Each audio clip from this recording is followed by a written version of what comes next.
Talk about a whirlwind. A week ago today, I'm sitting in court having a judge and the prosecutors call me a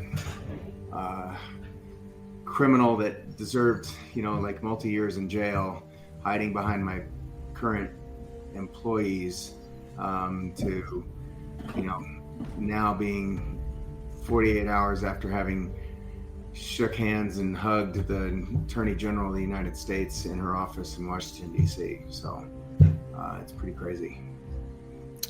Comeback stories are something of a theme since the second Trump administration took office. Yeah. So, coming up, our conversation with Dr. Kirk Moore, where he explains why he chose to take the actions he did during the pandemic, to offer patients the opportunity to be served in the way that they felt based upon their informed consent was the best course of action in order to ensure their own well-being, even though it went counter to the public health establishment.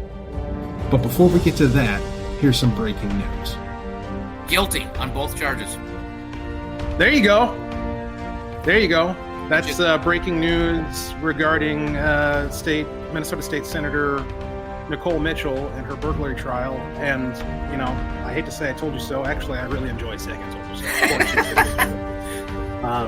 Absolutely insane that there was any question about that whatsoever. And it really puts the Democrats in the Minnesota Senate in a very bad light. The fact that they stood by her for over a year and there were all these delays to justice in order to retain their one-member majority in the Senate, when they could have just negotiated with Republicans for the last couple of weeks of the 2024 legislative session and been just fine. Like, the sky would not have fallen. They could have had a special election. They would have had that seat filled before this year, and we wouldn't be talking about this. But they chose the path of power. They chose to keep the one ring rather than cast it into the fire of Mount Doom. And now they're going to have to live with that. They're going to have to live with the consequences of having chosen that course. And we are certainly not going to let them forget it. At least I for one, won't, and I don't think you will either, Shane. 4, 3, 2. Closing argument with Walter Hudson. I'd like to thank Shane for being the one who connected us and for keeping me abreast of your story. And I'd just like to give our viewers the opportunity to hear directly from you. So for those who don't know, can you walk us through, Dr. Kirk Moore, the events that led to the allegations against you? Specifically, what motivated you to offer alternatives to the COVID-19 vaccine for your patients during the height of the pandemic? Well, what motivated me was my patients asking for it. I didn't reach out. I didn't look for it. I wasn't advertising it. It's not like something where I just said, "Hey, look, I'm going to give out fake COVID cards and fake vaccines to people just for the sake of doing it." I was treating COVID patients, and then the next step towards, in this treatment, I talk about this, all the time, that there are three things. One was, there is no treatment for COVID, which I knew was a lie right from the get-go. And I started looking for alternatives and found Vladimir Zelenko and FLCCC, and found Pierre Corey and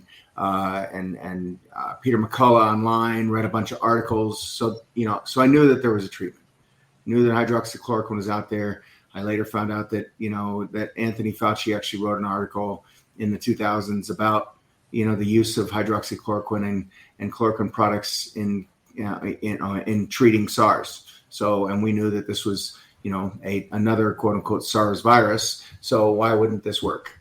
I knew from, Vladimir Zelenko, I think he said that he had taken care of 800 patients at that point. And only one had died, and the only reason that person had died is because they came to him too late. So, I knew there was treatment. And so that was the first red flag. The second thing that I saw happening was that every country in the world was doing the exact same thing. And when we a lot of times can't even agree what's north or what's south, or obviously we can't agree on who to lead our country and who we're going to vote for, or what the right policies are, where to buy your water, anything. There's nothing that you just get this massive agreement on, and yet every country in the world was doing the exact same thing. Everybody was telling people that you don't have a treatment. Everybody was telling them that you have to wear a mask. Everybody's telling them that you got to shut down. Everybody's telling them they got to close your office. I mean, all of this stuff. And then, so that to me just kind of was like, and it doesn't make any sense. Candace Owens says, hey, when everybody's on the same page about something, then you know that you're on the wrong page. Or something to that effect. So that was the second thing. And then the third one, which was kind of like the straw that broke the camel's back, I guess, to some degree, is that everybody in this world, all 8.3 billion people, need a shot in their arm before we're going to get back to normal. And you add those three things together, that's not going to happen. I'm not going to contribute to that. And so I just, carried on treating patients for COVID, taking care of my patients, doing everything that I could. And then it became a request. Hey, Dr. Moore, what can we do? These people are requiring my kids that need vaccines to go back to school, to go to college. They're going to do this for my job. I can't travel. I can't go anywhere. I can't, I can't make a living for my families. And so the only thing I could think of was, let me open up a vaccine clinic and let me tell people that, or show people that they can actually have a life without a COVID shot, and still live and still carry on. Joe Altman interviewed me back in 2023, and he was very open and very aggressive. He said, Kirk, you need to tell people that you weren't killing and maiming your patients. That's what you need to tell them that you weren't doing. This is after the indictment. And so I put on my Twitter page, and Shane, you've seen it, my pinned tweet since that time has been, we are essentially being indicted for not murdering and maiming our patients. And that's the truth of the matter. Kirk, when did you get indicted? Do you recall the date? January. Well, I found out on January 17th, but the indictment was unsealed on January 11th. What year? 2023. Okay. The first text between you and I, an actual cell text, not like a messaging, was Monday, February 20th, 2023. Yeah. 40 minutes after midnight. Yeah. I didn't know what I was doing. I didn't know where to go. I was talking on, I was getting on X Spaces, and, you and I hit it off right away. With you helping patients get out of Minnesota, get down to Texas, trying to save their lives. And then with, Eric, Henson struggling with his medical license and, and all that stuff. It was just, you've been a stalwart in our support, since day one. Did you have any sense that as you were proceeding with what, in your best professional judgment, was the prioritization of your patients and their needs, did you have any sense of what the consequences might be? Like, were you surprised when they came after you and indicted you, or is this a risk that you assumed, knowing that it was likely going to put you through the drama that you've had to endure?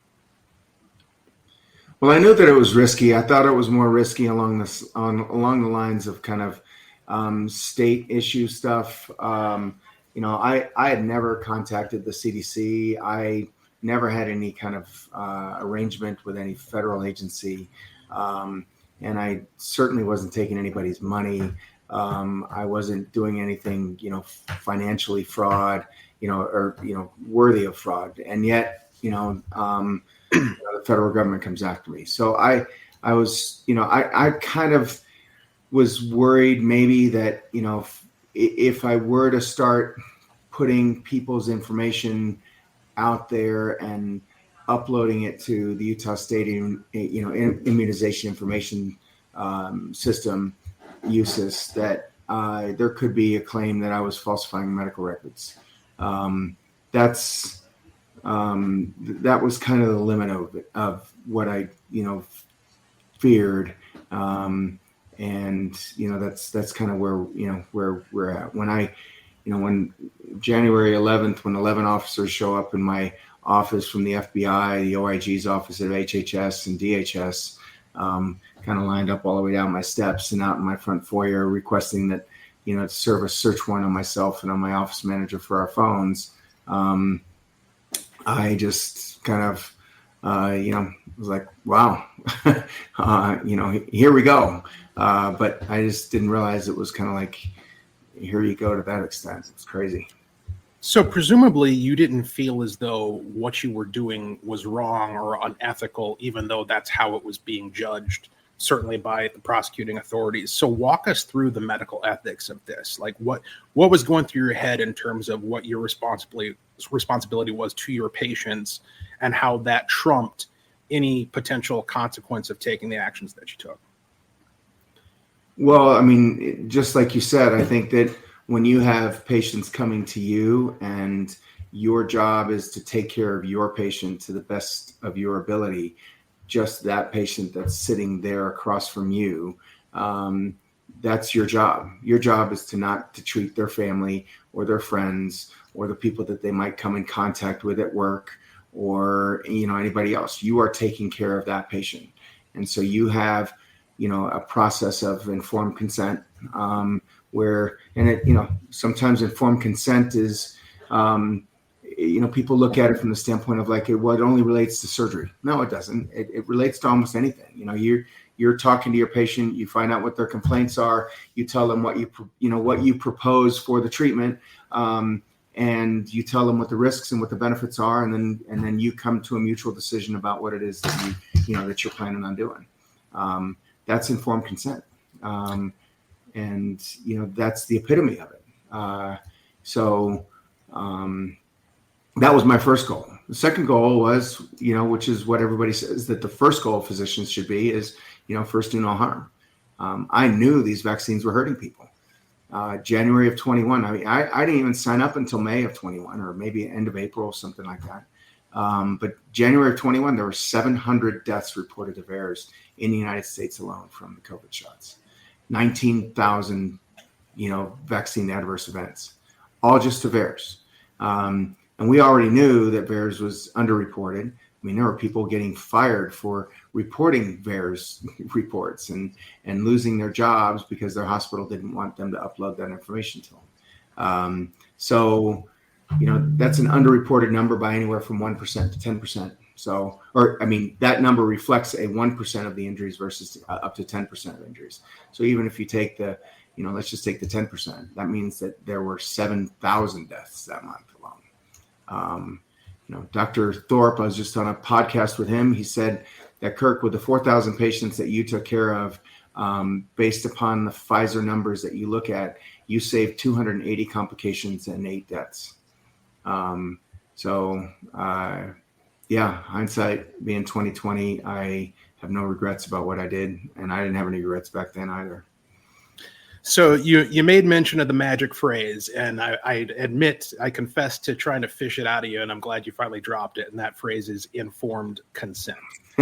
As a physician, talk a little bit about that ethical principle in medicine, because this is something that prior to the pandemic, I don't think was controversial at all and was widely accepted as something that, of course, the patient should be able to consent to any treatment that is given them. I mean, the limit of my medical training was at one point I was certified as an EMT, which is probably like the lowest level of being involved in the medical field. Because you're still consenting people, right? You have to put somebody on a stretcher. You got to ask them if it's okay. Correct. Right. So. Yeah. So talk a little bit about that principle and how, like, the history of it and where it has stood in the history of medicine, and if indeed my perception that this is a sharp deviation from that ethical principle being applied in medicine occurred during the pandemic.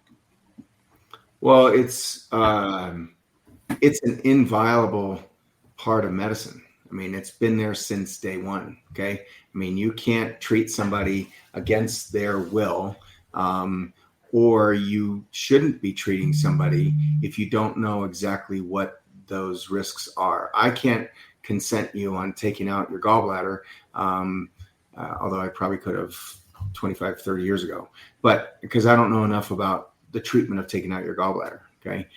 So, you as the informed person are responsible, as the expert in the field, are responsible for telling your patients what the possibilities, what the risks are. Okay. This is what I plan on doing. Okay. I'm going to put a needle in your arm. This is what the product is. This is what the studies show. This is what the risks are. This is what the complications could be. This is the percentages. And this is what could happen to you. And you make a judgment call too. I mean, you as the physician or as the expert in that conversation are expected to make a judgment call to your patient, and say, hey, based upon this data that's over here, and based upon the information that I currently have, based upon your history and how it applies within that spectrum of data, this is what I think we should do. Not everybody's going to agree with you. But that whole concept was just tossed out the window. It was a foreign. I mean, you can't. There's no way anybody can give you informed consent when a product arrives at your door and the package insert says that these pages are intentionally left blank. You don't have a chemical structure. You don't have any results. You don't have any. You don't have. What the short-term data, long-term data is, what the teratogenetic studies are, what the mutagenic studies are, what it's going to do to your fertility, how does it affect your kidneys. You don't have anything. The study was X number of days long. This is who we studied. This is what we did. These are the risks. This is the list of complications that could happen. None of that stuff. Nothing. There was the sheet was, said intentionally left blank on the front and back of it. And it said that for years. So how how an internist, pediatrician, OBGYN, you name it, cardiologist, how they can justify injecting somebody that that they have no idea what it is that they're injecting with no studies. And then the only study that was done, they poisoned the placebo group by giving them the shot because it was 95% effective, according to them. So some might argue that bring them on. This wasn't really an issue of informed consent because nobody had a literal gun pointed at their head saying you have to take this COVID Ask the treatment. transplant patients that. Yeah, go ahead. Tell us. That's as much of a gun. That's as much of a gun as anything else. Okay, you want a gun to your head. A transplant patient being told that they can't get their kidney transplant or they're going to die in 2 months because their kidney has failed. That's a gun. That's just like telling somebody that they have terminal cancer. That's a gun. So I didn't treat 4,000 patients on the transplant list, but I treated a half dozen. My very last patient was a kidney transplant lady that she said she would not get her kidney transplant. So she would have died had she not gotten a COVID shot for me or a COVID card for me. So, yes, you can take that argument all the way up to physicians continuing to give these injections to this current day because they're worried about losing their job. And other of my patients worried about losing their job. There were IT guys that never set foot in an office 2,000 miles away that would do everything remotely that the federal government was requiring them in order to maintain their contract that they had to show that they'd been vaccinated. So here's, the irony out of all of this is that it was all for a vaccine passport. In 2019, I could have been thrown in jail for violating a patient's medical records and medical history and confidentiality. So if I showed somebody else's COVID card to somebody else, I could have gone to jail for that. Fast forward a year and a half, okay, a year to January of 21. Now they are saying, well, maybe not quite January. Let's just call it June of 21, when the mandates started hitting. Now you couldn't get on a bus without showing a COVID card. You couldn't go to a restaurant without showing a COVID card. So now they are violating that patient's HIPAA rules or HIPAA requirements. Why aren't they in jail? So if they're going to claim that I violated, ethical standards and moral standards by reporting people as vaccinated, they were doing that prior to even people being reported as vaccinated, because they're demanding that they know what that patient's medical history is. Shane, for folks who don't know you, you are certainly more active than the usual state legislator. You're a member of the Minnesota House here in our state, and have been for much longer than me. And you don't just phone it in. You're very active in terms of researching issues. Sorry, guys. And reaching out to folks like Kirk. And so I'm just interested in like your side of this story. Like, obviously you came into contact with Dr. Moore early on in the process when he was facing this indictment. Walk us through your involvement and your relationship with Dr. Moore and kind of your insights into this case. So it had to have been an X space where I first met Kirk and heard his story. But prior to that, yes, there's been a lot of what Kirk just said was very revealing to many of us. I actually just pulled up a story while you guys were talking. At an Apple Valley long-term care facility, prior to the vaccine rollout, they had a 27.0 infection fatality rate in 2020 pre-vax. So in the third week of 2020 in December, that spiked all the way up to 90.28 IFR in just 3 weeks. And this was pointed out to me by Steve Kirsch. And so he sent me this email with all this information. And he asked me to call them, the particular long-term care facility, to ask them if they ever did an investigation to find out what changed and to identify myself as a state rep. The response that I got back then was no comment, click. But this was the data that was showing its ugly head in very real time. And then so you have that, those types of stories. And Walter, there's a story you and I, if you think back, was prior to you being a representative. You were still on the city council then, but you have a constituent in your district that was what Kirk just talked about, in dire need of a kidney transplant, and a whopping 8-year-old young lady that they refused to do the transplant unless she got vaccinated. And the parents were very concerned because she had gone from 1 transfusion a week to 3 because the kidneys were getting worse. I guess I'm not a doctor, but those types of stories were happening in real time every day. Then we start seeing the medical boards of any given state start going after all these different doctors. Kirk mentioned Eric. Eric and I have become very close over the last 4 years.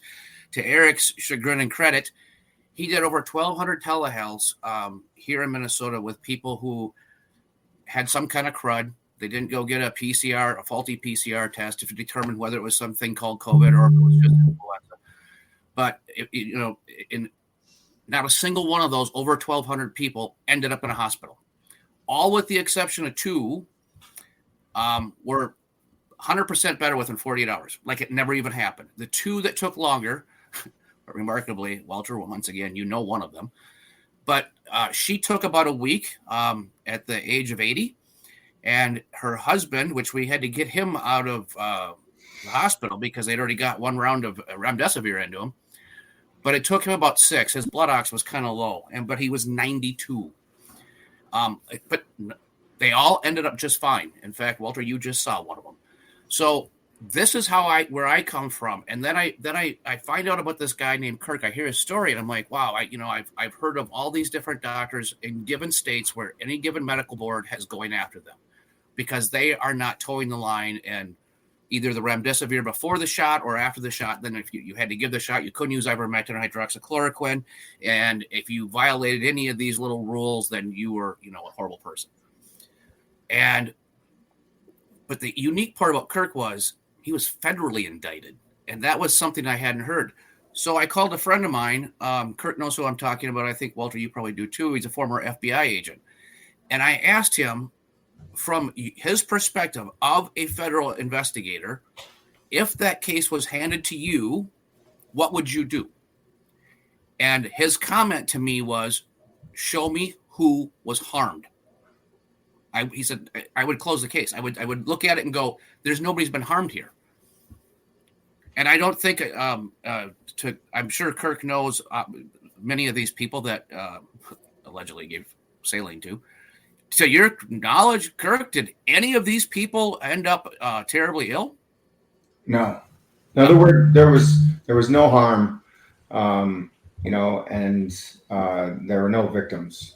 So exactly. fraud requires harm, and in that sense, either financial harm or physical harm, could be considered. But yeah, there were no victims in all of this. Walter, hold on a minute. Yesterday I sent you a link. I don't know if you caught that. I texted it to you. To me? No, to Walter. So The irony of this is, as Kirk's story if you could look for that link, maybe you can bring that up. You're techier than I am. Kirk, I want to go to last year post-election. So you're pending trial. You're out on, I presume, bail or bond or something, right? And your trial, which just started a week ago Monday. But did you get thrown in jail suddenly after the election? And for how long? So, so the day after the election, two marshals showed up in my office in this door right here that you can see right behind me, and handcuffs in hand, and put me in handcuffs, walked me out the door, and took me to jail. I found out.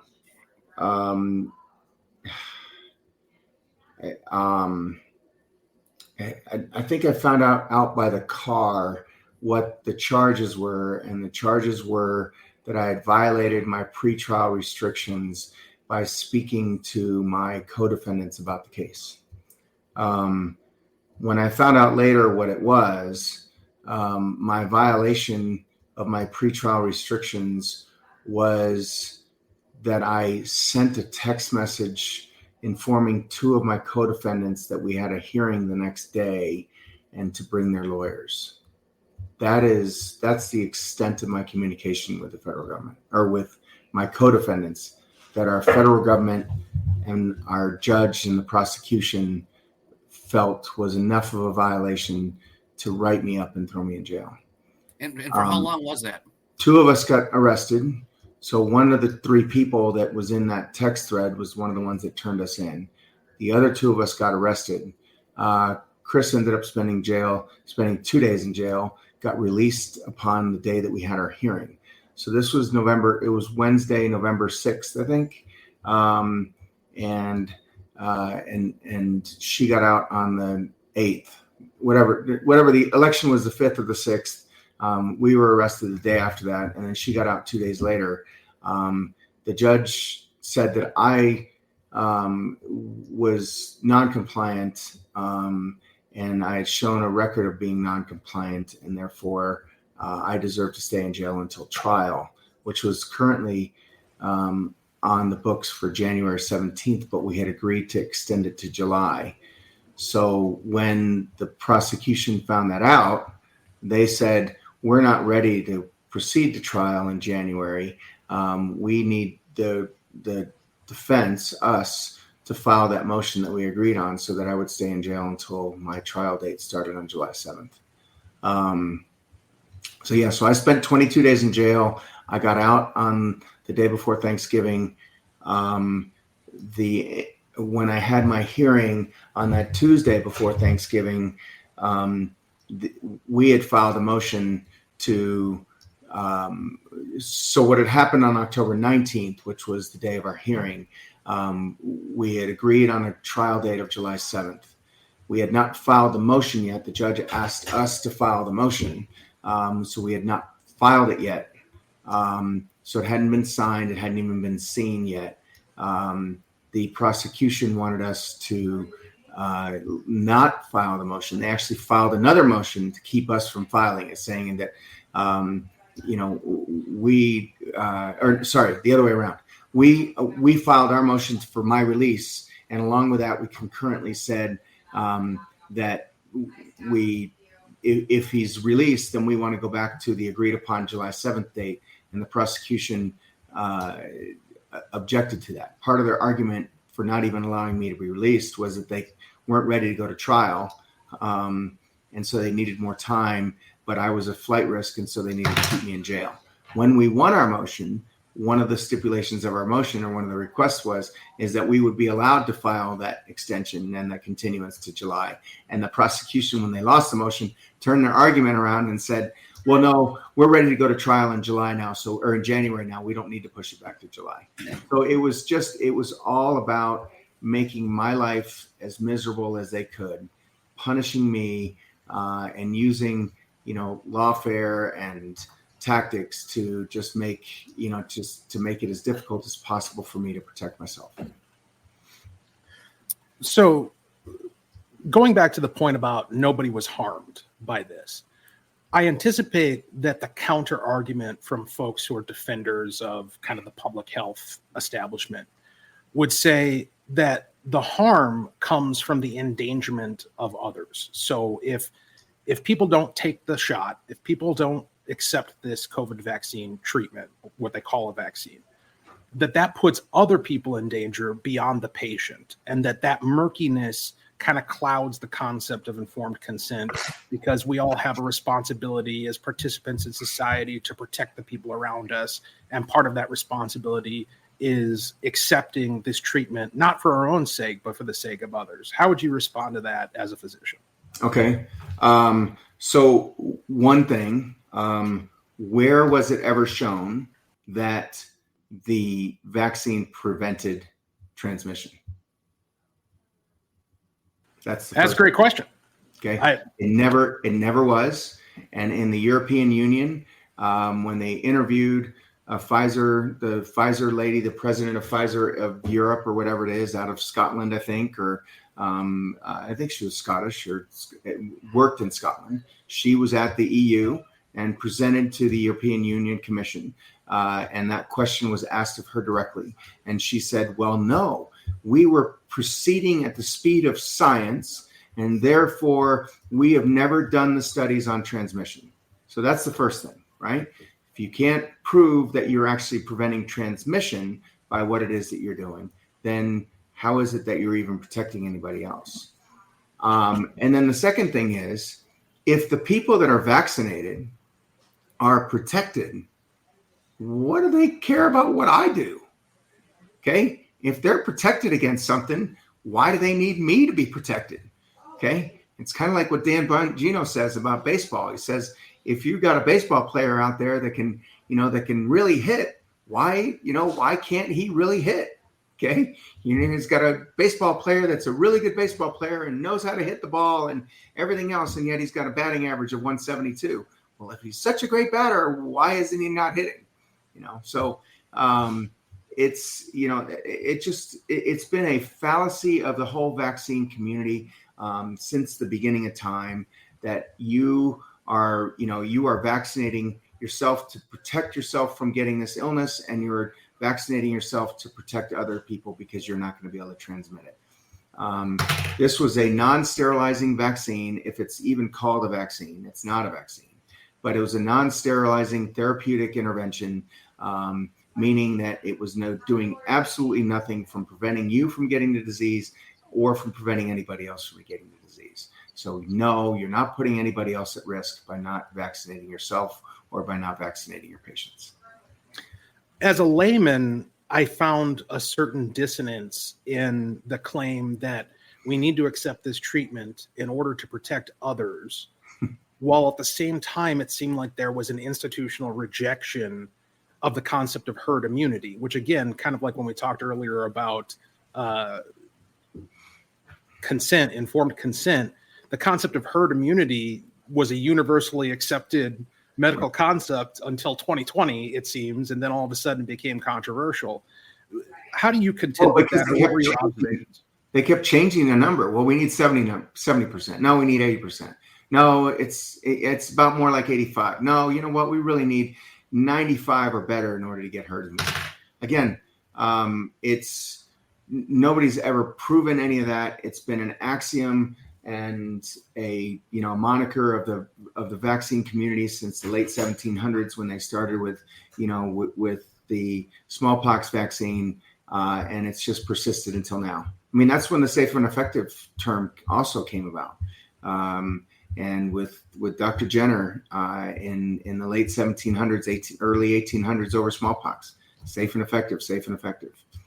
So first polio vaccine, Alton Ochsner in front of the medical staff at LSU in order to prove the safety of the polio vaccine, injected his two grandkids. I think a boy and a girl. And 7 days later, his boy was dead, his grandson was dead, and his girl had polio.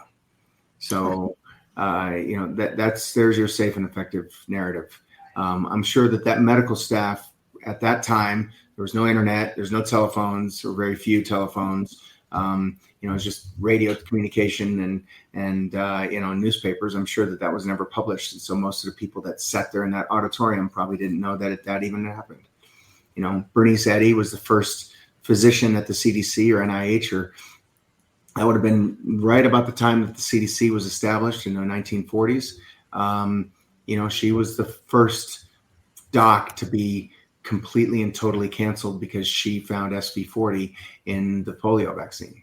And she presented it at a conference, and she shows up back at her office, and she's shut out, stuff kicked out of the door, and in a sense never to be heard of again.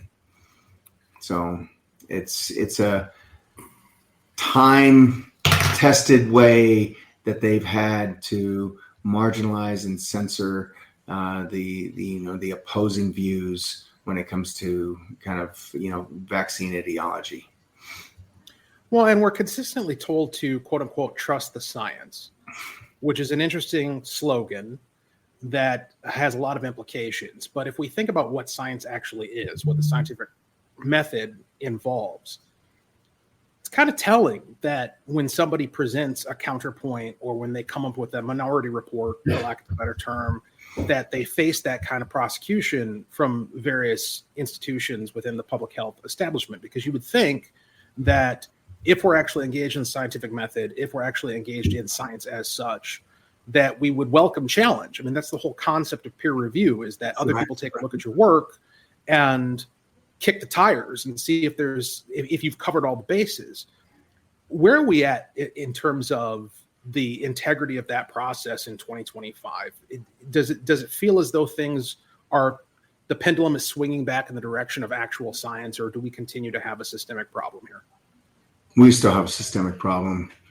And as long as the big, I call them the big pharma agencies, have the financial control over everything from top to bottom in medicine, from the school educations to the residency training programs to the postgraduate, the medical conferences that you go to and get your continuing education certification, with financing our agencies, the CDC, FDA, get 50% or more of their budget from big pharma, to financing the journals, financing the type of the type of research projects that they will approve, to then hiring the statisticians and the companies to verify the data that's being produced so that they're all being paid by the same company, and then presenting that objective data, I use objective in quotes, to the pharmaceutical journals, who are also 70% or more financed by big pharma. We don't have any chance to having the scientific method prove itself, because somebody who wants to present the counter argument to somebody who's published an article about something will never get their project funded. It's kind of like right now, I've been saying this for I don't know how long. University of Utah Hospital is right over there. Altoview Hospital is, a couple miles down the road. We could solve the whole vaccine, autism, chronic injury, chronic disease issue in less than a year. Okay. We could solve the SIDS problem, the diabetes issues, the autoimmune diseases, the asthma, the ADHD, all of that in less than a year. Okay. By saying the next 5,000 kids that are born at that hospital, randomize them to either getting vaccines or to not getting vaccines. We've already talked that they don't prevent transmission. Okay. And that's not just with the COVID vaccines. That's with all of them.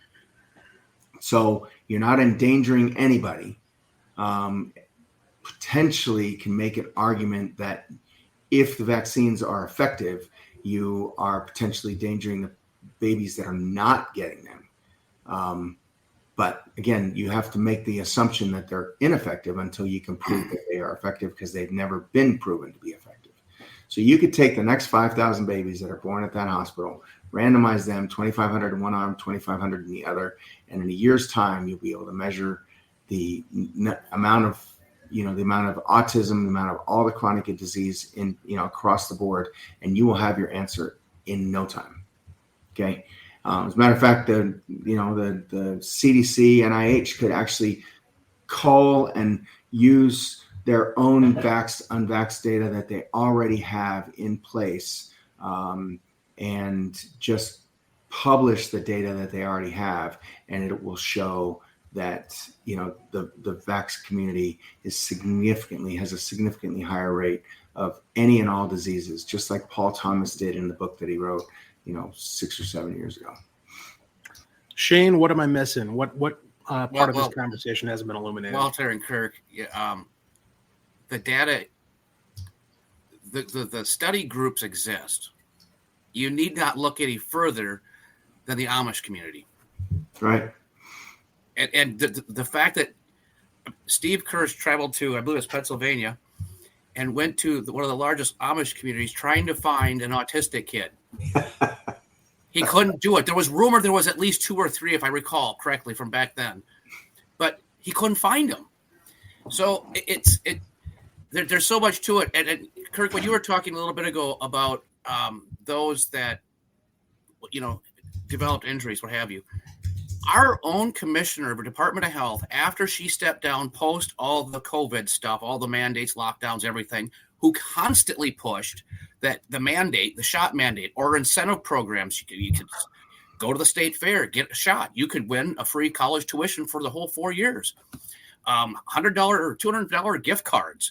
And then we even heard that there was people going and getting multiple shots because they could pick up $1,200, $1,300. Why not? Can imagine those poor people. 2 years, it was about 2 years after the fact, the news came out that she was vaccine injured and never said a word. The whole time she continued to push it. And she often appeared on those press conferences with I can't remember the guy's name, I can look it up, a doctor from the Mayo Clinic who pushed him with her, who is also vaccine injured from the COVID shot. Well, the level of, I call it cognitive ignorance, is amazing to me. Peter Hotez, who is one of the biggest proponents of vaccines and mandates, and he wanted Fauci's spot after Fauci stepped down. I think he stepped down at the end of 22. He wanted that spot. It was never given out. I don't think whoever it was, just to stand in until Trump got elected. But he has an autistic kid. So the level of cognitive ignorance that these people have is astounding, to the point where you are not only damaging other people's kids, but you are going to damage and injure your own kids, because you are just too unwilling to be objective and to look at the data the way it spells it out for you. Right. So now, fast forward through all the hell that they put you through. They got their pound of flesh out of you for 22 days post-election, but before inauguration. They had to make sure they got that piece out of you for notifying your co-defendants that we have court tomorrow. Obviously, you were discussing very sensitive information. Your court starts. Did your attorneys not have a motion to dismiss, if I recall correctly, either going into the beginning of that or right there, maybe the Monday, something like that? So we had a motion to dismiss back in October as part of that hearing that we had, and then that was denied. We had a motion to continue because the prosecution was trying to submit three redacted contracts for Pfizer, Moderna, and Johnson & Johnson, trying to prove that the value of their vaccines was more than $1,000 in totality.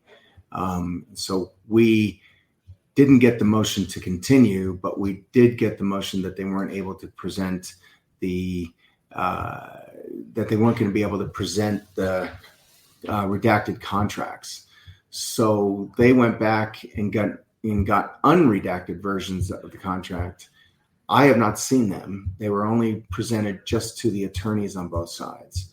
And those unredacted contracts, I guess, were either not worthy enough to present or had so much information in it that could be used against them that they decided to not even use them when they presented their Gary Disbrow, who is the head of BARDA, as one of their witnesses. They had him up on the stand and never gave him any documents to look at or to present or to have as exhibits in trial that the jury would be able to look at. So that should tell you something about the level of, you mentioned Steve Kirsch earlier. I think I met Steve Kirsch because he published in early 23, after hearing about my case, that this was probably the only way that we were going to get to discovery on all of these cases was with a criminal case, because they can't withhold discovery to me if I request it. So they, even though we never got to that point because they didn't allow me to present data of the vaccine injured or the efficacy of the vaccine, they still weren't able to present this contract because I think it would have hurt them more in the eyes of the jury and what it was that they were trying to do than what it was could possibly benefit them. So they decided to not even present those contracts. And that was a not that anybody was wishing you any more hell to go through, but the only upshot to it was the potential of discovery. Right. To us, I wanted to see those contracts, but they wouldn't show them to me. And they weren't going to show them to the jury because I think that they were so damaging as to the amount of fraud and the amount of deceit. In addition to that, there were no dates attached. I'm presuming that the original dates of the original contract predated 2020. Jim Thorpe has proven that many of the state agencies at Texas and Florida, for example, state health agencies started receiving money back in August of 2019, and it was a 7-year contract. Florida received $1.8 billion, and Texas received like $2.2 billion, all related to COVID and the launching of countermeasures. So how is it that they knew that this was going to happen in 2019? So I'm speculating here, but I think that that's the reason why they didn't want to submit those contracts. Walter, I have a question. Did you find that link that I sent you? No. If you sent it via text, for whatever reason, we got technical issues where you and I can't text right now. I'm still trying to figure that out. So it's yeah, Walter got a new phone. That was just kind of funny. That he can't text me right now. Let me see if I can just pull this up. Maybe the system doesn't want us interacting. What's that? The system doesn't want us interacting, Shane. That's okay because Representative Whitty could not receive any calls or texts from me for several months, and it took quite a while to figure it out. But so Kirk's son, I believe, if I'm not mistaken, Kirk. So your court started on Monday. Tuesday, through the inner workings of social media, those that follow the medical freedom movement, the news came out. There was news that came out about Attorney General Bondi's association with Pfizer had once represented them in between being the AG for Florida versus now for the U.S. And so that kind of like made some of us go, well, that's not a great look. Now, nevertheless, I believe it was on Thursday, your son gave one of the most incredible, passionate speeches on the steps of that courthouse. And a 17-year-old young man, I got to give you credit. You've raised a hell of a young man, but that speech is so moving. I don't know, maybe you can Google it, Walter. It's Kirk Moore's son speech. His courtroom steps. It's on X. There were two speeches, one on Monday and one on Friday.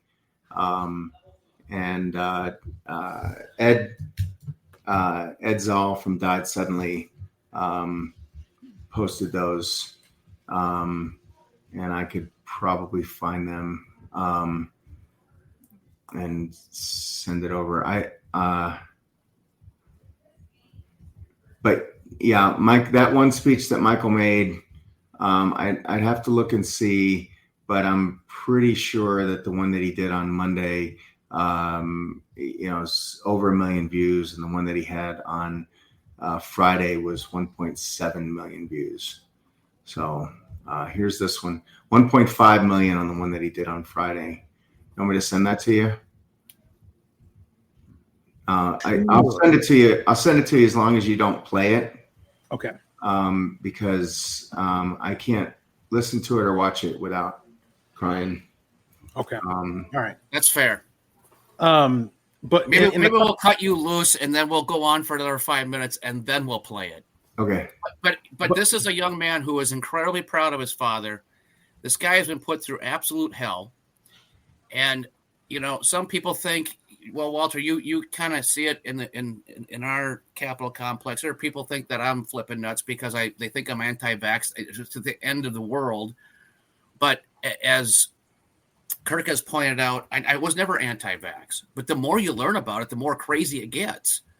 And the autism thing. I mean, I remember back in 2012, 2014, this became more and more people are talking about it. And then one of our former senators, who's I'm sure Kirk's heard of, Dr. Jensen, Scott Jensen, he came into the Senate being very running for governor again.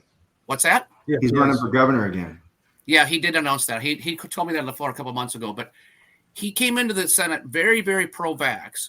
And about 2 years into his 4-year term, from all the people showing him all the evidence on the anti-vax side, he really did a lot of research and digging and started questioning a lot of things, to his credit. I mean, he came from that medical background where you're constantly being told everything we tell you is perfect. Big Pharma knows best. You have to do this. This is how we're going to save lives, blah, blah, blah. And he started really questioning. When I watched him question it, and him having the medical background back then, and I wasn't in the legislature at that point, I started digging even more into it.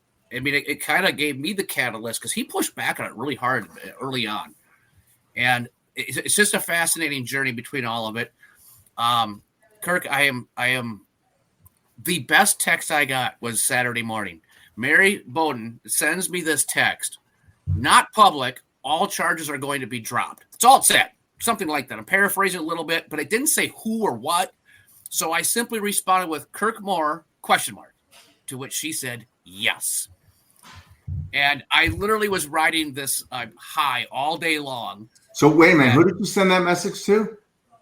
Mary Telly Bowden texted me that your charges. She had heard your charges were going to be dropped. Right. So then, a couple hours into it, all of a sudden it hit me based on a local case that happened here a couple of years ago. Was this with prejudice, or do we still need a pardon? Holy crap!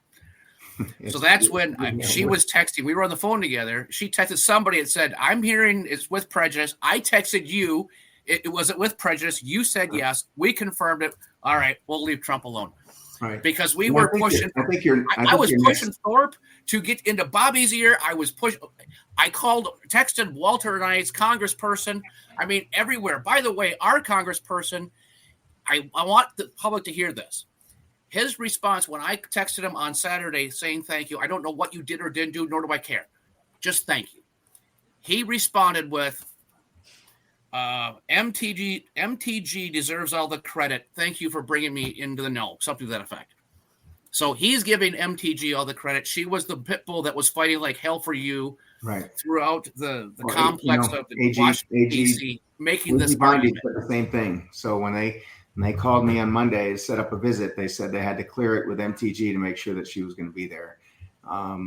So they gave her all the credit, both publicly here as well as in the phone call with me. So, and I will tell you, regardless of all of the publicity or bad publicity or whatever was going on, the meeting that I had on Wednesday with General Bondi, with MTG, Senator Mike Lee, was one of the more, look, I don't interact with people at that level at all. Okay. I know some of my state reps. I've met other people in the past. I've never been in a private meeting. I've never been to the Department of Justice. But when I walked in there, everybody knew us. Everybody knew me. It was one of the warmest, what I felt most genuine receptions that I could have expected. So regardless of what people say about General Bondi or, whatever else is going on with Epstein and her Pfizer connections or non-connections or money that she's making, that was never part of our conversation. It was purely a human compassion discussion. And I take her and everybody at her word that, she felt that she, kind of had to do something because of the story and everything that was behind this. So we shook hands, we hugged. Again, I have nothing but positive things to say. Doesn't mean that, I agree with anything. Just like I said earlier, nobody agrees to, nobody's going to agree 100% on everything. Okay. But on this, I think we did agree in that this was a travesty of justice. It was total lawfare. And I'm glad that whatever the situation was, whatever the events were that led up to it, made a difference. And I'm just thankful that I'm sitting here talking to you instead of either awaiting or already have heard from a jury of my peers who know nothing about me and are only hearing the story based that as phrased by the prosecutors, and trying to redirect it from my defense attorneys was going to give them the option to determine the fate in my life. So I was told that I'm not allowed to say this term, it takes a village, because it's a Hillary Clinton term that she uses a lot. I know it's not hers, but I guess she used it kind of, pretty famously. It does. It takes a community. It takes people coming together.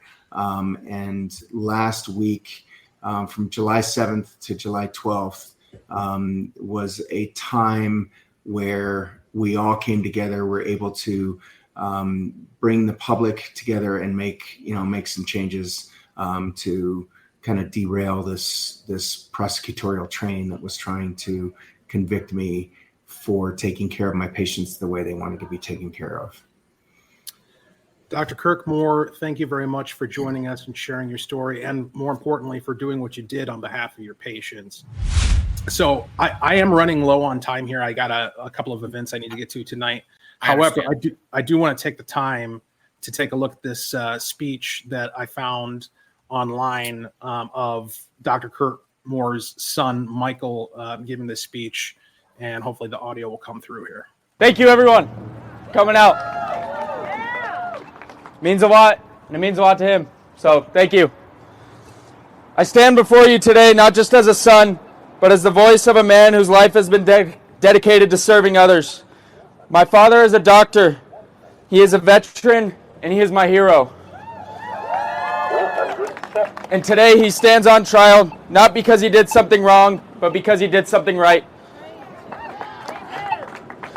My father didn't just take an oath as a doctor, he lived it every day. He fought to protect his patients, to heal the sick, to comfort the suffering, and to speak up when others stayed silent. When he saw something that would harm the people he swore to protect, he acted. He didn't look the other way. He didn't stay quiet to protect himself. He stood up because that's what real heroes do. And now this same man, this same protector, healer, and patriot is being threatened with 35 years in prison, not because he hurt anyone, but because he refused to let others be hurt. Because he chose his conscience over comfort.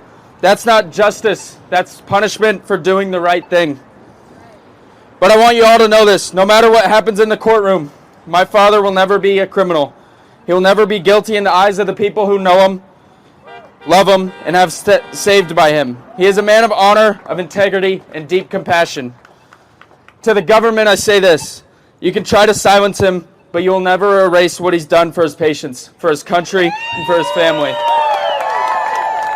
You cannot imprison a man's legacy. You cannot lock away the truth.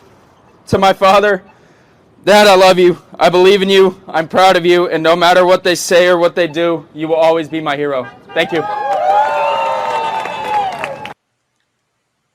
That's pretty remarkable. And I think he speaks to